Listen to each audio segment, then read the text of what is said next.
Oh. Oh, jetzt. Es wird. Sehr schön. Ich liebe es, wenn es klappt. Okay. Hallo. Na wunderbar. Ja. Gibt Guten Geschichtsstunde mit Tante Herz hier am Lagerfeuer. Ihr müsstet eigentlich jetzt auch ans Lagerfeuer in Prigo kommen. Vielleicht nächste Woche. Ja. Haben wir heute Freitag, ne? Ich wollte immer Freitag, die Lagerfeuer-Freitag-Geschichten machen, genau. Hol noch den Bernd kurz dazu. Wenn er möchte. Immer. Und wenn ich erschossen werde, dann ist es halt so.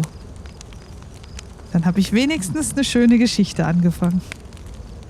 So, er kommt jetzt auch. Dann mach ich Ja. jetzt Mikro auf stumm und dann höre ich gespannt zu. So. Gut. Also gibt eine kleine Lagerfeuergeschichte. Und zwar ist es ja so, Geschichten bewahren die Vergangenheit und deuten die Gegenwart. Sie sagen die Zukunft voraus. Darum bleibt am Lagerfeuer immer ein Platz frei für alle die, die erzählen können. Heute erzähle ich euch das afrikanische Volksmärchen Die Schildkröte und die Vögel. Angelehnt an eine Geschichte aus dem Buch Afrikanische Märchen von Arthur James Ferguson. Heute hat jemand im Camp mal wieder mehr gegessen, als ihm eigentlich zusteht. Und das erinnert mich an eine Geschichte.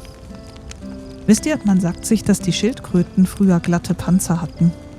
Also Panzer ohne Risse, ohne Brüche, glatt wie ein Kieselstein. Und heute erzähle ich euch eine Geschichte, wie eine Schildkröte das für alle Zeiten geändert hat. In einer trockenen Landschaft lebte eine Schildkröte namens Ijapa. Ijapa war klug, aber genauso gierig und stur. Und er war hungrig. Nicht nur nach Nahrung, sondern auch nach Vorteilen. Und in der Savanne war das Leben hart. Viele Tiere fanden kaum noch was zu essen. Aber die Vögel, die wirkten kräftig und zufrieden. Ijapa beobachtete sie lange. Dann fragte er eines Tages: Sagt mir, wie kommt es, dass ihr immer satt seid, während unten alles verdorrt? Die Vögel antworteten nicht. Sie sahen ihn nur an und flogen davon. Ijapa kam wieder, am nächsten Tag und am übernächsten. Und schließlich blieb einer der Vögel stehen und sagte: Wir kennen dich, kleine Schildkröte. Dein Verstand ist scharf, aber dein Herz hinkt manchmal hinterher. Wenn wir dir unser Geheimnis verraten, wirst du es gegen uns wenden. Ijapa senkte den Kopf und sagte ruhig: Nein, ich versprech's, ich will nur verstehen. Da erzählten die Vögel ihm von einem Fest im Himmel, von einem Ort, an dem die Ahnen und Himmelsgeister lebten. Dort, sagten sie, gäbe es jeden Tag ein Mahl für alle, die eingeladen seien. Und wer wird eingeladen? Fragte Ijapa. Alle, die kommen können, antworteten die Vögel. Ijapa dachte lange darüber nach. Dann will ich mit euch gehen, sagte er schließlich. Die Vögel schüttelten die Köpfe. Du hast keine Flügel. Ijapa antwortete: Na, dann leiht mir welche. Nur für diesen Weg. Die Vögel berieten sich. Und weil sie Mitleid hatten und die Ausdauer der Schildkröte respektierten, gab jeder ihr eine Feder ab. Und so entstand ein fremdes, geflicktes Gefieder. Nicht stark, aber es reichte aus. Und auf dem Weg durch den Himmel flog ein Adler neben Ijapa. Er musterte ihn und fragte: Sag mir, Schildkröte, wie heißt du? Ijapa zögerte. Er erinnerte sich an die Worte der Vögel, an alle, die eingeladen sind, und ein Gedanke formte sich. Ich sage es dir später, antwortete er. Der Adler runzelte die Stirn. Der Himmel hört genau zu, kleine Schildkröte, sagte er, und Worte tragen weiter, als man denkt. Als sie ankamen, sahen sie lange Tische, gefüllt mit Speisen, so weit das Auge reichte.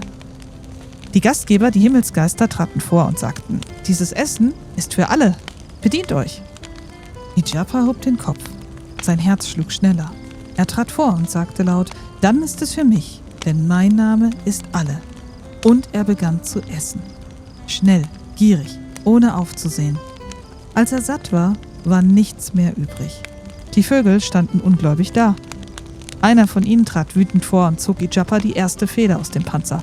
Dann der nächste und der nächste. Was tut ihr? Rief Ijapa erschrocken. Wie soll ich denn jetzt zurückkommen? Ohne Federn kann ich nicht fliegen. Der Adler sah ihn lange an und sagte: Du hast unsere Wege genutzt, unsere Federn getragen und unser Vertrauen gegessen. Sieh zu, was bleibt.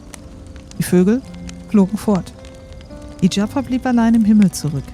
Er sah auf die Tiefe unter sich und sprang.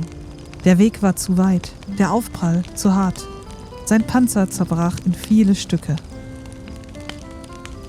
Mühsam sammelte er die Stücke ein und setzte sie wieder zusammen. Und er sagte zu sich selbst: Meine Klugheit hat mich blind gemacht. Meine Gier hat mich dazu verleitet. Ich habe Freunde gegen Vorteil getauscht und am Ende beides verloren. Jetzt bezahle ich den Preis dafür. Und seitdem, ihr Lieben, seitdem tragen Schildkröte Risse auf ihrem Rücken.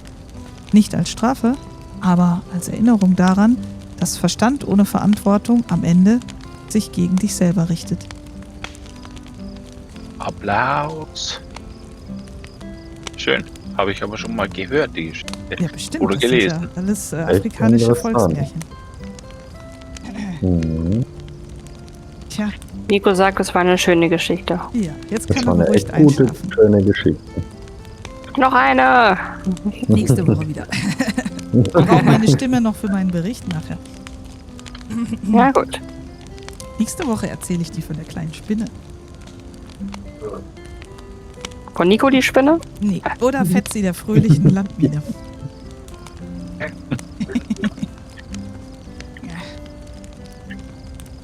Die war echt schön.